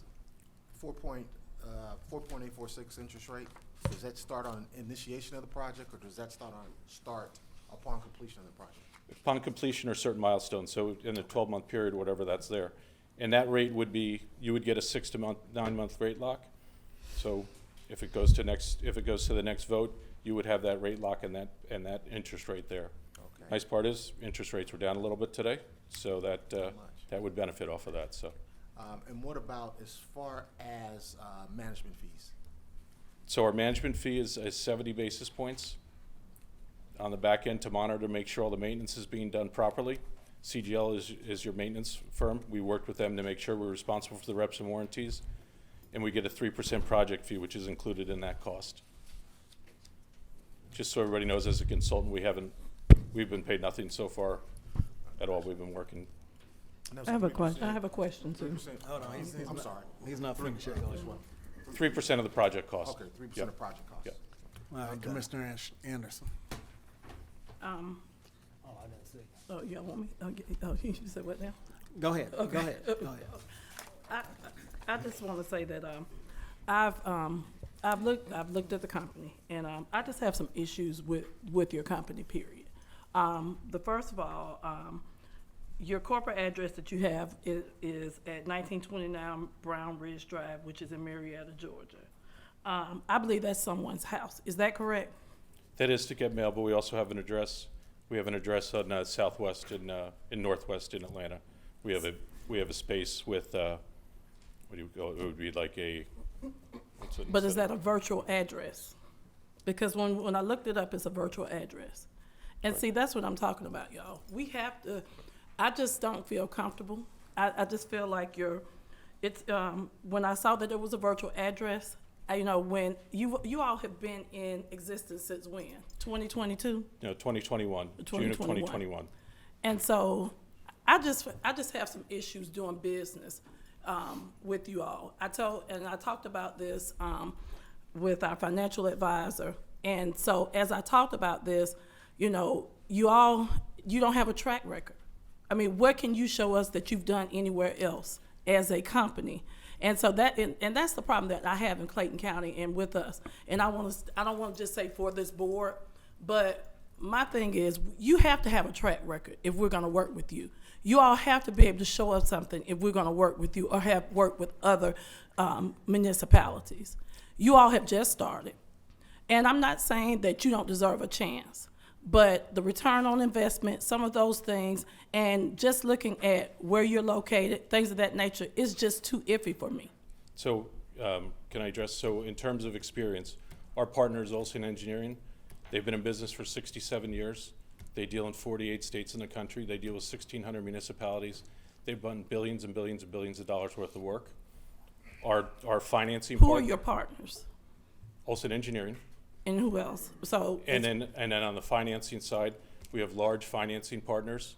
And who are they? Big money center banks, infrastructure partners. Okay, but anybody can go to please banks. let 'em finish. I know, but let me finish. Anybody can go to banks. I mean, anybody can go get a loan. I've been a business. I can go get a loan for a bank. But I need to know, just like when companies come up here, you all don't have reputable partners. You're telling me a bank, anybody can go to a bank. Any citizen can go out there to a bank and get a loan. I need to know, who are your business partners? Who are you going to bring to the table to get this done? Right. So in terms of, let me start. So from our design engineering partner who does our peer review and go through, they are a partner. They've been in 68 years, as I said, 65 plus years in business. They've done billions of dollars worth of work. Olson Engineering out of Lincoln, Nebraska, they deal in 48 different states. In terms of from a procurement standpoint, you are going to choose who you want to do locally here to do that work. They're going to do the peer review for us to make sure that it's the right solution and the best solution for you, and to work with procurement to make sure that you're getting the best pricing possible. From the investor side, and Steve can jump in here too, Steve runs our capital group, it will be very recognizable to you when you see next week, if that's the time, who this financing partner is. This is a specific group within a very large institution that funds infrastructure projects. Their pricing is incredibly good. It is very close to where municipal rates are with other services added. And then on the back end, our firm Legacy Construction out of Louisiana does projects with FEMA and everybody all across the country They would be monitoring the maintenance to make sure those reps and warranties are being held in place. But what projects have you done? Go ahead. We have not Because done a project you've been in yet. existence for a year. 2 years. I can't find, in 2 years. In 2 years. I don't see any projects that Correct. you've done. I don't see, and I'm not gonna have another Roma United. No. I'm just not gonna That's do fine. it. So you all We're- have to be able to bring something to the table. I'm not convinced if my peers, and I'm sorry, Mr. Chairman. Well, I we don't just wanna need be to out let of him- we order. just- you asked him a question. But Give I him an asked him, but opportunity. I haven't Give him gotten an opportunity. answer, because if I ask a question and you ask me about my background, I'm gonna be able to spit it out just like that. So Well, we are let working. him finish. I'm gonna let Please him go ahead finish. and finish. We are working answering the very question. closely with the school district, and we are very close. What projects have you done with the school district? We are in the process, as you know, this is a long drawn-out process, working with institutions in the municipal sector. We are very close to working with them on doing buses and fields and the convocation center to be able to finance and do that work for them. We're also we're in conversations with Hardin County in Kentucky, which is Ford is building the new plant there, about doing a food service building there. We're working with another university in the process of that too. So yes, we are a new company, but we have partners that are very experienced in what they're doing. And that's how we put this together. If I was to tell you we didn't have Olson Engineering and these other things, I wouldn't do business with me. We have all the strange partners, and from a financing perspective, you will recognize, can't say here because, you will recognize this, and they are an incredibly large institution that is going to give us great rates and give you great rates. Commissioner Hambrick. Well, I'm not sure who can answer this, but you all, it's capital investment for jail improvements. We've spent, and I don't know what the exact amount is, I don't see the financial person here, but we've spent money already on jail improvements, millions of dollars. We just approved $2 million last week, and millions on locks. So what are you all doing differently, and who's gonna pay this? Well, that money would come back to you. This is what we've scoped out beforehand. What you've paid into, whatever you've paid into would come back to you, back into the county. We've already paid. Yeah. I know, but you would get that money back. The money we just paid in the last month or two? Yes, you'd get that money Last back. 3 months, if you really. We've been paying millions of dollars for about 3 or 4 months now. But only a portion of it was for infrastructure, other was for supplies, I believe. As far as For mattresses, washing uniforms, machine, things we like had a that. whole list. Yeah. We have a laundry list of things. So Do you- do we repay, do we pay all this again? Well, that's what he's saying. But right quick, Ms. Merritt, how much have we already paid into the sheriff's department? This year? I don't have a number off the top of my head, but it is several $millions. Yes. We had stuff from redoing the toilets, the locking systems. I think the locking systems itself was about $3 million. Beds, washing machines. Provide some perspective. The toilets, the body cameras, I think that was approved at the last meeting. But the body Wasn't cameras wouldn't be a fencing- capital improvement. You have that number,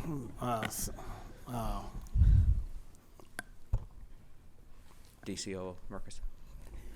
No, sir, I do not have the total number we spent on jail improvements, but I do want to clarify one thing for Commissioner Hambrick. This is not the same project. This is a completely separate scope of work. So the $22.468 million is not repetitive money that would replace what you've already spent. Those funds are being allocated toward door locks, other infrastructure, other things. The primary package that's being proposed in this is 90% HVAC, and there is some roof work for the facility as well. So those funds will not come back to you to replace what you've already spent. This is a completely separate scope of work. So, can I say something to that real quick? What he just told us and what you just told us contradicting, it goes back to what I'm saying before. And when it comes to, y'all do a good job, but operations from the high level, we just have a disconnect. Whenever something comes before the board and you're wanting us to consider it, we need to know the whole story. We shouldn't have to go and say, well, how are we going to get this? And then we get different information.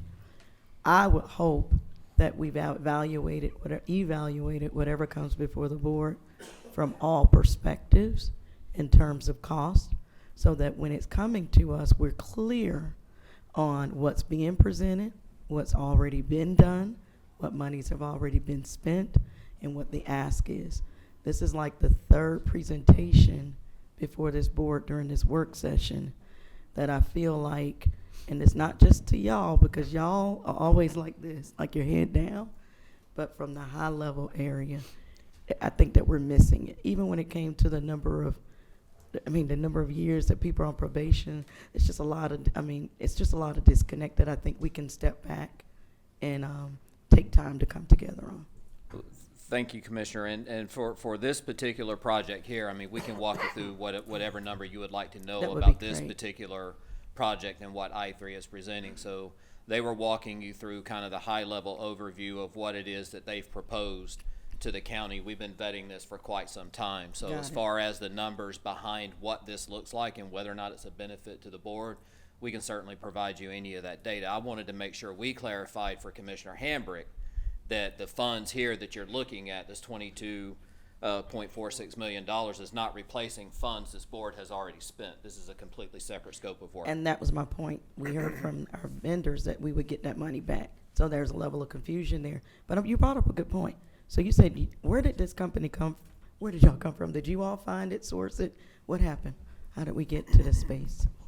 I3 reached out to us to talk about, which we'll talk about here shortly, about alternative funding. Okay. So again, when we are struggling with always using fund balance or using Right. property taxes to get things done, we think it's our responsibility to come before this board and bring you all the alternatives to contemplate so that we can still get projects done, but not necessarily continue to dip in our fund balance. I understand. And so this is one of those projects that they felt like they can help us with. And I want to continue, you said this before, Commissioner Franklin, it's a work session. We Correct. haven't necessarily endorsed anybody. Correct. We're bringing information forward to talk through it to figure out if there's something we need to put on the agenda later for the board to either vote it up and down. So this is just a work session.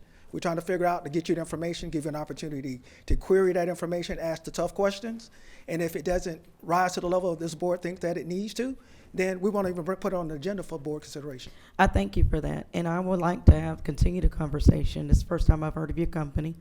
I too have been in business, and I don't have an issue with where you're housed and all of that. The type of business you're doing is consulting. It's not the same as a manufacturing company or anything like that, and you're not in a trailer park either. So I think that we can sit and at least have the conversation. So I personally, I can't speak for anybody else, can have a better understanding of the gap that we're trying to fill with this type of a proposal. And then I want to do the research to ensure that there aren't any other companies out there doing it so that we can ensure that we're not just driving it one way. But gentlemen, I look forward to having the continued conversation with you all. And I think virtual offices is really smart and the way to go. I've been 20 years in business, and I will be talking with you moving forward. Mr. Chairman. Thank you. Commissioner Anderson. And like I said, I'm looking at everything. That's why I did my homework before I came here. And that's what it's about, reading. And we need to start reading and doing our homework before we come to these meetings and find out who we're dealing with and what we're dealing with. And so, you know, virtual offices are nice, but if you haven't done any business, you don't have a track record, you know, and I want to help businesses, but we have minority businesses. We have all kind of businesses in Clayton County that can do the same, that could possibly do the same thing, and we need to be, or out in the Atlanta area that can do the same thing. But I want to make sure, you know, we know what we're dealing with, and that's the thing we haven't been doing. And so again, you know, is this going to be a good return on our investment? Things of that nature. So I want people coming in with a track record. I don't just want people coming in telling me what I want to hear. You know, we need to make sure that we know who we're dealing with and where we're going with it. So I disagree, and I think that as a county, it's time for us to step up and make sure that we deal with reputable businesses that are going to move this county forward. Thank you. Gentlemen, thank you for your presentation. Thank you. Thank you. Thank you. Thanks for taking the time. Mr. Chair, I have a question for you, or whoever can answer. Is CycleWorks a minority business? Or AmWest? Are they minority? But I don't think it Are matters. they- It's time that we start using it, though. No, ma'am. Well, they're the only responsible bidder, so it really Yeah, but don't I'm just matter. asking. I don't know if they are. But we do have some minority businesses like We do. PWM, and they are interested in helping with our trash service. So, like I said, when we do our homework, we know what's going on, we know who we have in our community, then we can move forward.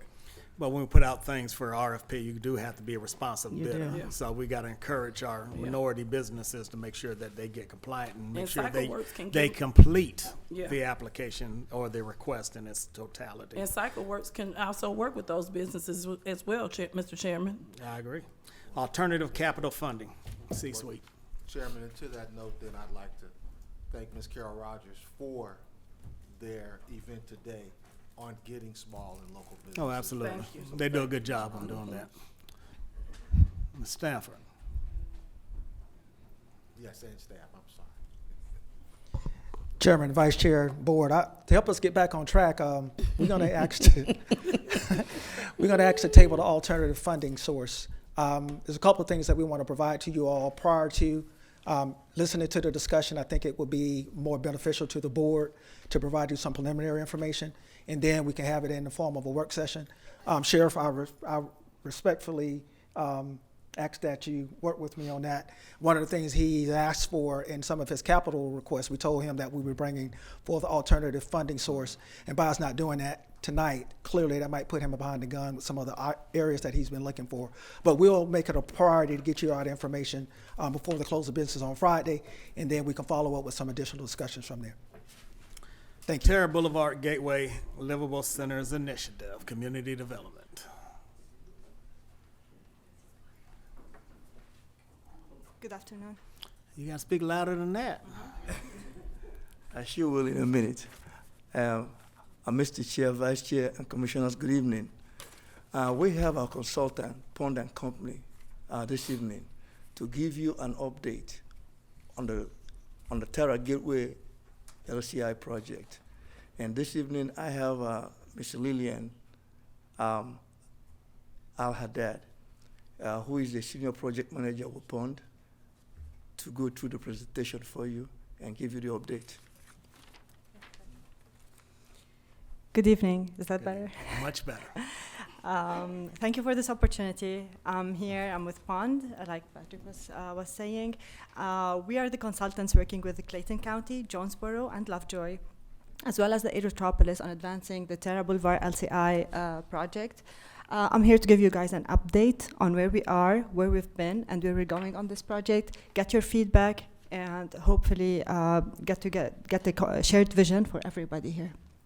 I'm going to start off with a brief description on the project, our scope, the study area that we're looking at, the framework that we're and the lens that we're looking at the boulevard from, the nodal focus areas that we're going to look at, and the catalytic sites that we chose for now and that we're looking to advance in the next stages. After that, I'm going to give you a general engagement and general overview on the engagement strategy, what kind of engagement we've done so far, what we've heard from the residents that we engaged, and how is that framing our vision statement for the project. Next slide, please.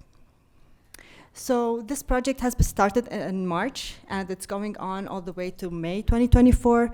We've done the initial stages of discovery analysis. We've done the visioning section, and now we're kind of in the middle and in the sweet spot of looking at the framework for the project overall.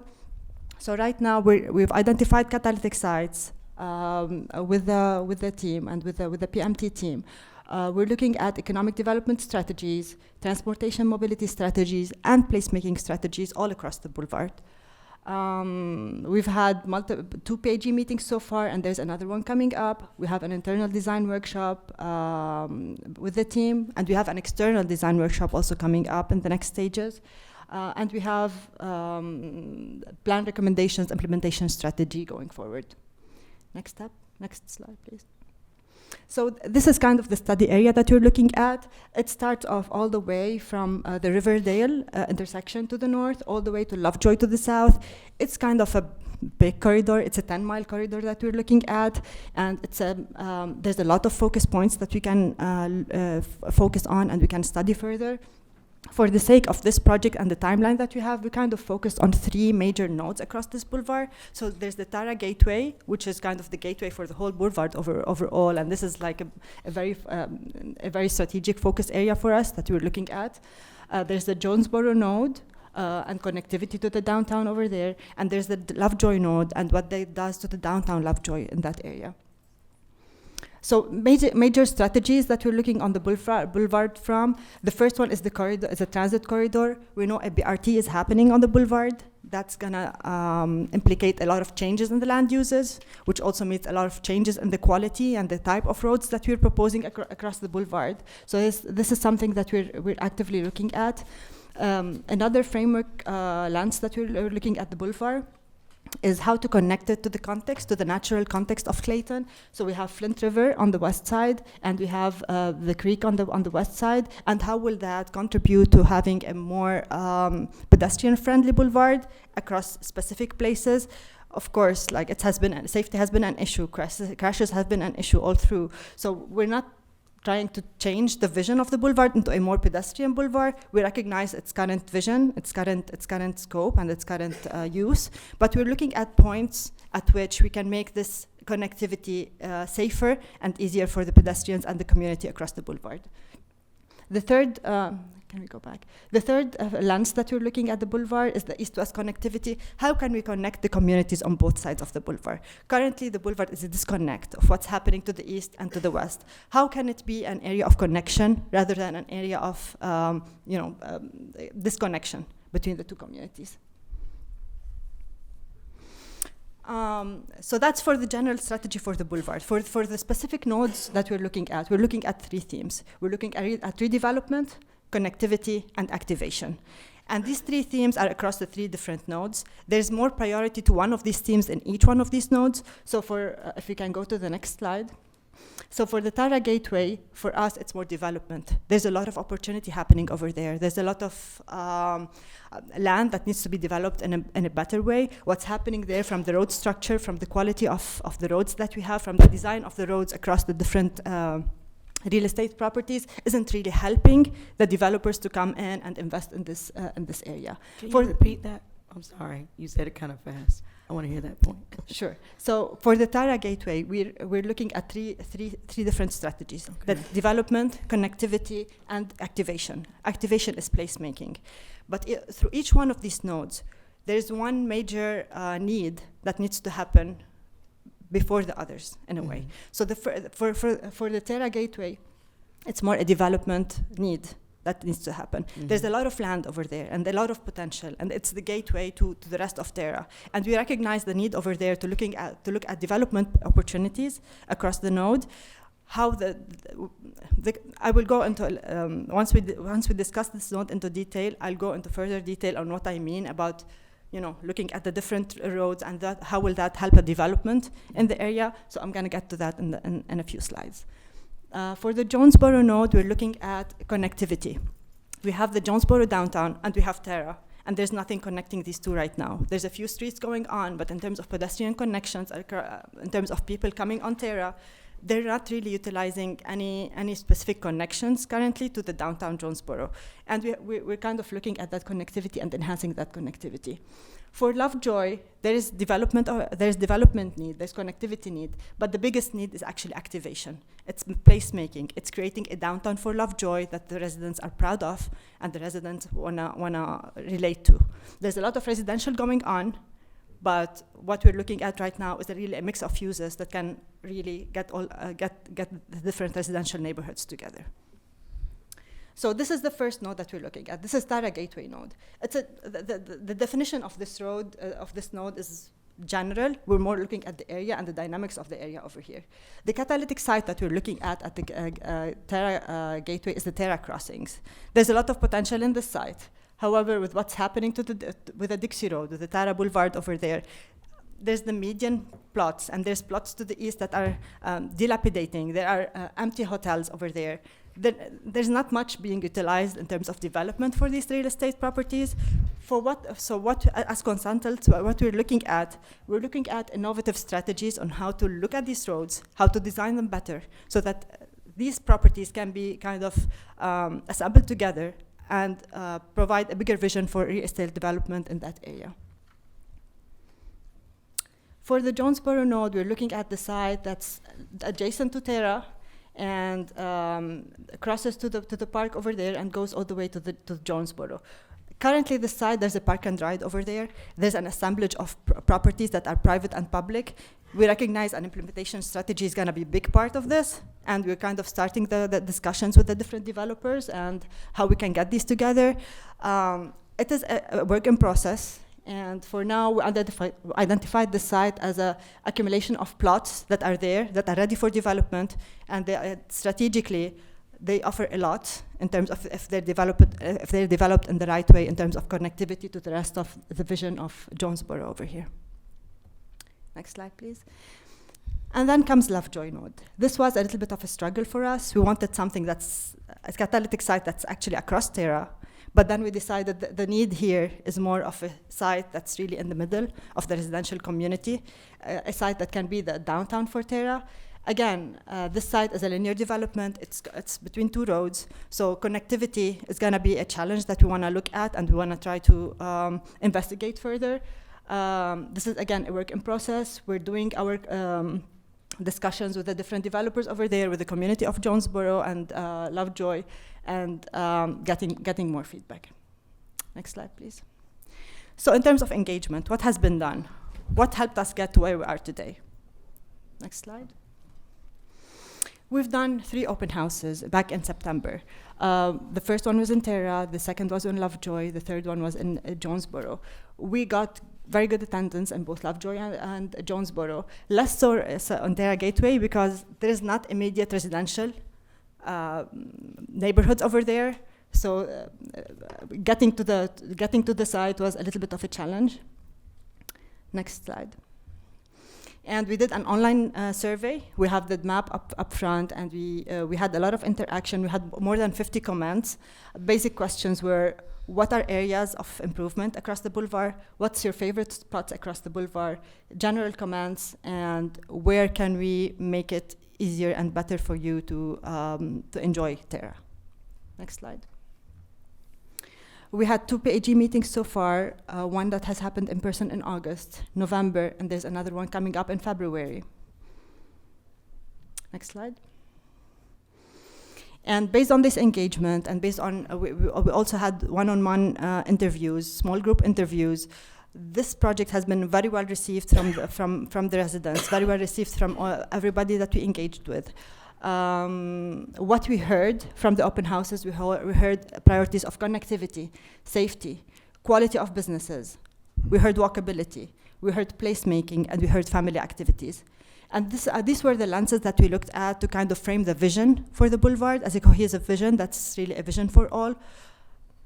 So now, where we're standing right now, and this is a work in progress, and this is probably going to be something that we're working through for the rest of the project.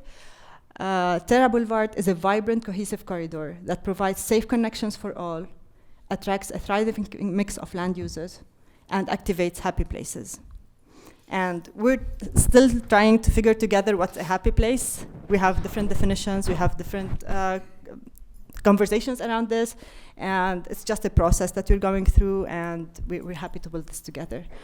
So in terms of next steps, we're looking at placemaking strategies for the corridor, looking at a development mix for these different sites that we identified, what kind of uses that can be most relevant for the site and for the context overall, finalizing the vision, and again, engagement. More design. We have 3 design workshops that are happening in January in the 3 different sites. So we're really excited about those. Another PAG meeting in February, another open house in March, and hopefully we'll be able to see some of the faces that we see today here in the open house and the further engagement strategies. And thank you so much. Thank you. Are there any questions? I have one. Mm-hmm. Commissioner Frank. I thank you for your presentation. We're currently going through our comprehensive plan, which incorporates a lot of what you just went over with us. But and then a lot of these conversations that happened previously as well. My question is, I didn't see any information, any of the current or planned developments that are going to help achieve that. For instance, I'll just start at the City of Lovejoy. It didn't show where the City of Lovejoy has a cohesiveness that they've now built around specifically within the area and even with the new Panera Bread and all of that. Then you move up a little further. You did talk about the mobility node over at the Justice Center, which actually came out of a problem. It was a serious problem, and then it turned out to be an opportunity for creating this space that would benefit our community. But also what I didn't see is our new administrative building, which once again is going to create that cohesiveness along with our brand new first mixed-use development that's coming on 1941, which is going to have everything you're talking about in terms of placemaking and so forth. So at what point in your conversations do you take what we have already voted on and put it into this feedback process? That's a very, very good question. Actually, we're doing that right now. We're looking at this development. Last week, we had conversations with the comprehensive planning team so that we can kind of intersect our efforts together. So we're kind of connected, but it seems both of our timelines need to intersect better in December. So there's also the timing of things as well. We're hoping by December we'll be able to share with them more solid findings on the Terra gateway as well, so that they can incorporate it in their findings. It's still happening. It's just, different timelines happening at the same time. We had very good conversations with GDOT and with Marta on what's happening on the boulevard. We're incorporating whatever they're proposing on the boulevard. We're not shifting from what's currently proposed. We see the value of what is currently proposed. We're just building on it. So just this week, we were aware of the new administrative building that you mentioned right now, and we have that on the plan. And we were also aware of a natural reserve that's happening across the boulevard that's next to Jonesboro. That really changes the dynamic of what's happening there. I mean, there's a lot of good stuff that's happening right now. There's definitely a lot of good stuff. And what we're doing on this project is really making a cohesive plan for everybody to come in together and let people kind of talk to each other. That's why engagement is a big part of what we're doing.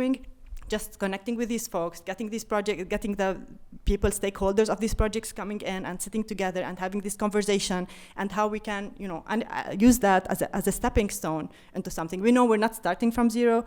This boulevard has a history. We all know that history. It's a history that we might be proud of. It's a history that we want to build on for sure. But definitely, we know that right now there's a lot of efforts across the boulevard. Got it. So you're just starting to do that now? You just ready to do that right now. Let me ask you a question. How long have you been in this process now? It's been 4 months now. Okay, thank you. This is really to staff. When this first came up, I asked and begged that we get all of these aspects that I just spoke of on the plate from the beginning. So that means we spent 4 months without those things that were already approved. Conversations have been in place for the last 4 months. Right now, we're looking at specifically what has been committed on the project right now. So it has been conversations started ever since the very first day of the project. We've been connecting with these people. It's just right now that we're putting those on a map, and we're getting our heads together on what that means in terms of the overall vision. So you're going to bring that back? Yeah. All right. Thank you. Any other questions? Well, thank you for the work that you've done thus far, and look forward to as you further the initiative along. So thank you very much. Thank you very much. One more is, Mr. Chair, excuse me, I'm sorry, my brain going fast. Is the trail program involved in that too? Because we're spending money and got all this stuff going on. Is that involved too? Yeah. Okay, good. Thank you. Yeah. It's definitely within our radar. Thank you so much. Thank that was you. very good Thank questions. you, ma'am. Appreciate it. All right, that was the last item. We stand adjourned. Thank you.